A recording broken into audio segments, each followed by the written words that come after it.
Hello හැමෝටම අපි මේ දැන් අද වීඩියෝ එකේ බලමු කොහොමද අපි දැන් පාස්වර්ඩ් එකක් ෆොගට් වුණාද යූසර් කෙනෙක්ට පාස්වර්ඩ් එකක් ෆොගට් වෙන්න පුළුවන්. එතකොට ඒක කොහොමද මේ පාස්වර්ඩ් එක ෆොගට් වුණොත් අපි මේ ඒක රීසෙට් කරගන්නේ කියලා. හරි දැන් මම ඊමේල් මොකුත් මෙතන ෆිල් කරන්න නැතුව ෆොගට් පාස්වර්ඩ් කියන එක මම ක්ලික් කරනවා. එතකොට මට කියනවා please enter your email address කියලා. එතකොට මම මගේ ඊමේල් ඇඩ්‍රස් එක මම මෙතෙන් දානවා. හරි. දැන් මේක ෆොගට් පාස්වර්ඩ් එක ක්ලික් කරොත් දැන් අපිට වෙරිෆිකේෂන් කෝඩ් එකක් යනවා මගේ ඊමේල් එකට. හරි verification has sent you an email කියලා එනවා. ඇවිල්ලා මෙතනින් අපිට වෙරිෆිකේෂන් කෝඩ් එක ගන්න ඕන. අපි මෙතනින් අරගෙන දැන් මේ මෙතන තියමු. දැන් යූසර් කෙනෙක්ට පුළුවන් new password එක ඇවිල්ලා මේ characters දෙකක් හරි empty එකක් හරි නැත්නම් characters 20කට වඩා හරි මොහරි කරන්න. එතකොට මම දැන් මොකද කරනවද reset password කියනවා. ඊට පස්සේ කියනවා please enter your password. නැත්නම් මම characters දෙකක් දෙනවා. please retype your password කියලා දෙනවා. හරි. ඊට පස්සේ please enter verification code has sent you email කියලා එනවා. හරි. ඊට පස්සේ මම ඒක දැන් අරගන්නවා. reset කරාම please should password should contain more than 8 characters කියලා එනවා. 3 4 5 6 7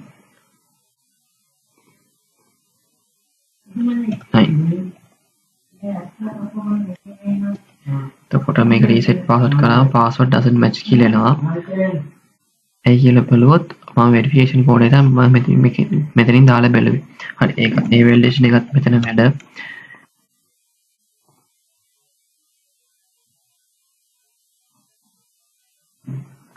1 to 9 1 2 3 4 5 6 7 8. හරි අපි රීසෙට් පාස්වර්ඩ් එනවාම පාස්වර්ඩ් අප්ඩේට් සක්සස්ෆුලි කියලා එනවා. අපි දැන් අපි ඩේටාබේස් එක චෙක් කරලා බලමු.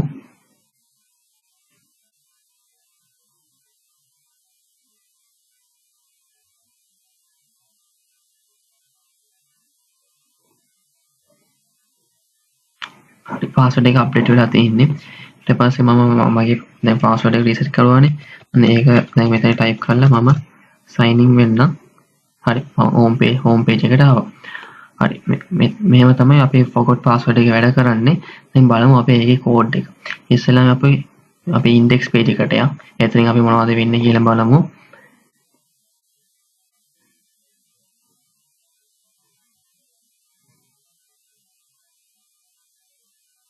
හරි මෙතනින් තමයි වැඩේ වෙන්නේ. එතකොට මම මේකේ forgot password කියන මේක ක්ලික් කරද්දී මේ function එක start කරන්න කියලා කියනවා. එතකොට මම forgot password function එක බලන්නම්.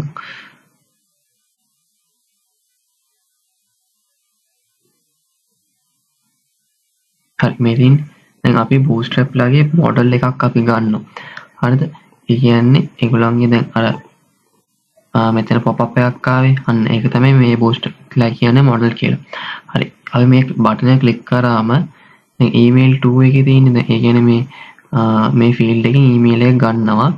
ඊට පස්සේ ඒකේ value එක ගන්නවා. ඊට පස්සේ අපි request එකක් දානවා අපේ server එකට. එතකොට අපි ඒක get method එකකින් යවන්නේ forget password php එක මේ file එකට email කියන මේ e කියන key එකකින් අපේ එන email එක දාලා අපි ajax එකකින් යවන්නේ. එතකොට මෙතනින් බලනවා එයාගේ state change එක මෙතනින් වෙද්දි මේ function එක trigger වෙනවා. එතකොට හරි මේක අපි ආයෙත් එමු මෙතනට.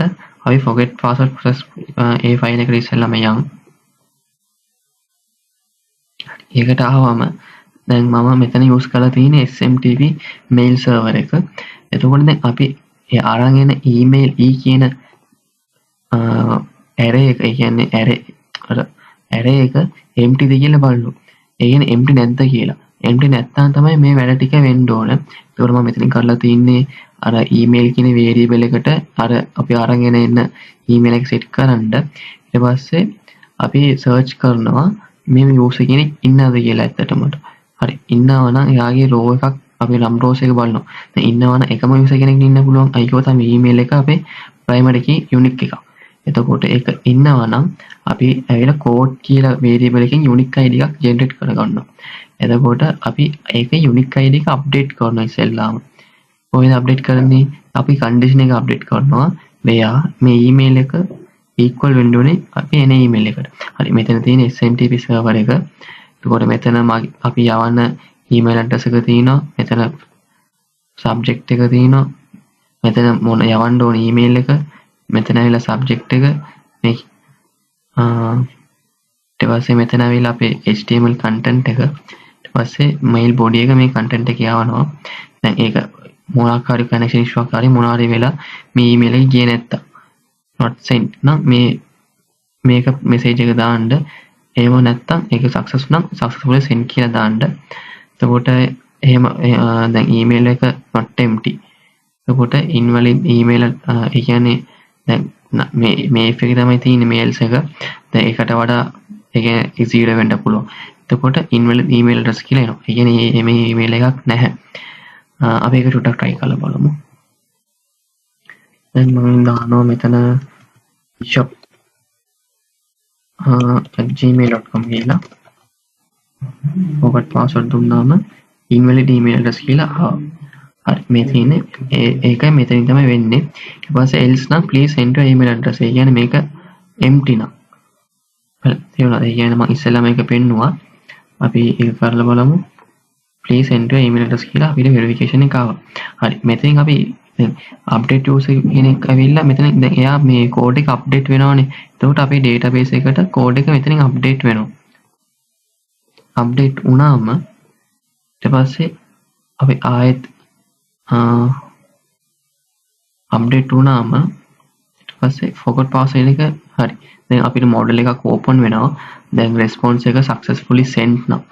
ඒ කියන්නේ හරි මේ තියෙන response එක මේක නම් අපිට model එක open කරන්න ඒ කියන්නේ alert එකක් ඉස්සෙල්ලාම alert එකක් දාන්න මේ verification code එක send වුණා කියලා. ඊට පස්සේ අපි bootstrap.model එකක් open කරන්න. එහෙම නැත්නම් එන response එක දාන්න message div එකේ dblock කියලා. ඒ කියන්නේ dblock class එකේ d9 එකේ තියෙන්නේ. ඒක dblock කරන්න කියලා තියෙනවා class name එකේ. HTML එක ඇවිල්ලා response එක දාන්න කියලා කියනවා. හරි. දැන් ඊට පස්සේ දැන් reset password එක. හරි. ඒ කියන්නේ අපේ home page එකට index page එකට දැන් අපි මෙතනින්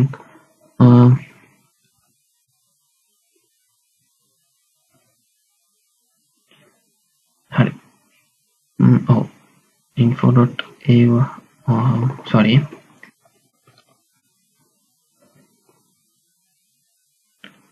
දැන් මම මෙතන වෙනකන් තමයි process එක explain කරේ. දැන් අපි අනිත් process එක බැලුවා නම් හරි මේ තියෙන මේ process එක. ඒ කියන්නේ reset password එක press කරද්දි තමයි මේ එන validations ඔක්කොම වෙන්නේ. හරි දැන් අපි reset password button එක ගාව යමු. ඒ කියන්නේ අපේ model එක reset password එක click කරාම reset password කියන ඊට කලින් මම එකක් explain කරන්න. ඒ කියන්නේ දැන් මෙතන show කියලා press කරපුවාම අපේ මේ password එක show වෙනවා hide වෙනවා. ඒ කියන්නේ බලන්න මෙතන show නම් hide නම් show ඒ වගේ තමයි මෙතන ඒක අපි මම explain කරනවා ඉස්සෙල්ලාම. එතකොට මෙතන මම password මේ machine එක start කරනවා show password 2 කියලා. එතකොට මේකේ input එක password නම් ඒක dot පෙන්නන්නේ. ඒ වගේම මේකෙත් තමයි. දැන් ඒක අපිට type එක මේ text එක විතරයි තියෙන්නේ. එතකොට මම show password 1 එක සහ show password 2 එකට යන්න. මෙතන මේ දෙකම වෙන්නේ එකම process එක. අපි text එක ගන්නවා np1 කියලා button එක ගන්නවා මෙහෙම කියලා. අපි button එක ගන්න HTML එක change කරන්න. මේකේ මේ field එකේ type එක password නම් text type එක text වෙන්න ඕන btn HTML එක hide වෙන්න ඕන. එහෙම නැත්නම් password වෙන්න ඕන show වෙන්න ඕන. මේ ඒ process එක තමයි මෙතනත් වෙන්නේ. හරි. දැන් අපි බලමු අපේ process එක කියන්නේ reset password කියන process එක. හරි. මෙතනින් එන්න වෙලාව අපි email එක ගන්නවා. ඊට පස්සේ new password 1 එක ගන්නවා. මේ දෙන්නේ ඊට පස්සේ මේ field එකත් ගන්නවා verification code එකත් ගන්නවා. අපිට ඒ විතරයි අපිට server එකකින් send කරන්න දෙන්නේ. අපි form මේක ඇවිල්ලා soft data එකක් නේ. එතකොට අපි form එකක් දාලා ඒක append කරලා අපි post method එකෙන් යවන්නේ. එතකොට මෙතනින් request එක state registry බලනවා. එතකොට හරි දැන් අපි යවන reset password process එකට අපි දැන් ඒක open කරලා බලමු මොනවද වෙන්නේ කියලා එතනින්. හරි. දැන් අපි ඉස්සෙල්ලා post method එකෙන් අපේ ඕන ටිකේ values ටික ගන්නවා. ඉස්සෙල්ලාම අපි validate කරගන්නවා. ඒ කියන්නේ ඉස්සෙල්ලා empty ද කියලා බලනවා new password එක. mp3 කියලා බලනවා r password එක, mp3 එක බලනවා verification code එක, string length එක බලනවා, ඊට පස්සේ මේ new password එක සහ මේ retype කරපු password එක කරන not equal නම් password doesn't match කියලා දන්නවා. එහෙම ඔක්කොම හරිනම් ඒක pass නම් තමයි මේ else එකට එන්නේ. දැන් මේ else එකෙන් කරන්නේ දැන් අපි මේ forgot password එක දාපුවාම මෙතනින් මේ verification code එක update වුණානේ. එතකොට මෙතනින් බලනවා දැන් එන verification දැන් අපි ඉස්සෙල්ලාම search select කරනවා email එක මේ email එක වෙන්නත් ඕනේ ඒත් verification එක ඕනේ මේ verification වල එන්න ඕනේ. එතකොට එහෙම user කෙනෙක් ආවම ඒ කියන්නේ අම්රෝස් එක එක්කෙනයි එන්න පුළුවන්. හරි. එහෙම එක්කෙනෙක් ආවම අප්ඩේට් කරනවා user table එකේ තියෙන password එක retype කරපු password එකට email ව්‍යා කන්ඩිෂන් එක දාලා email වෙන්න ඕනේ. අපි මෙතනින් දාන email එක. එහෙම කරලා ඒක ඔය කාරණා success කියලා එහෙම නැත්නම් මොනවාරි අවුලක් තියෙනවා නම් මේ invalid email address or verification code එක. හරි. එහෙම success නම් දැන් response එක success නම් alert එකක් දාන්න මෙතන වෙලා ඊට පස්සේ model එක auto hide වෙන්න ඕන. අපි දානවා forgot password model එක hide කරන්න. හරි. ඒක success නැත්නම් වෙන මොකෙන් නම් අපි alert එකක් දානවා මෙතන response එක. හරි. හරි මෙතන මෙච්චරයි forgot password එක තියෙන්නේ. අපි ඊළඟට බලමු අපි ඊළඟ process එක.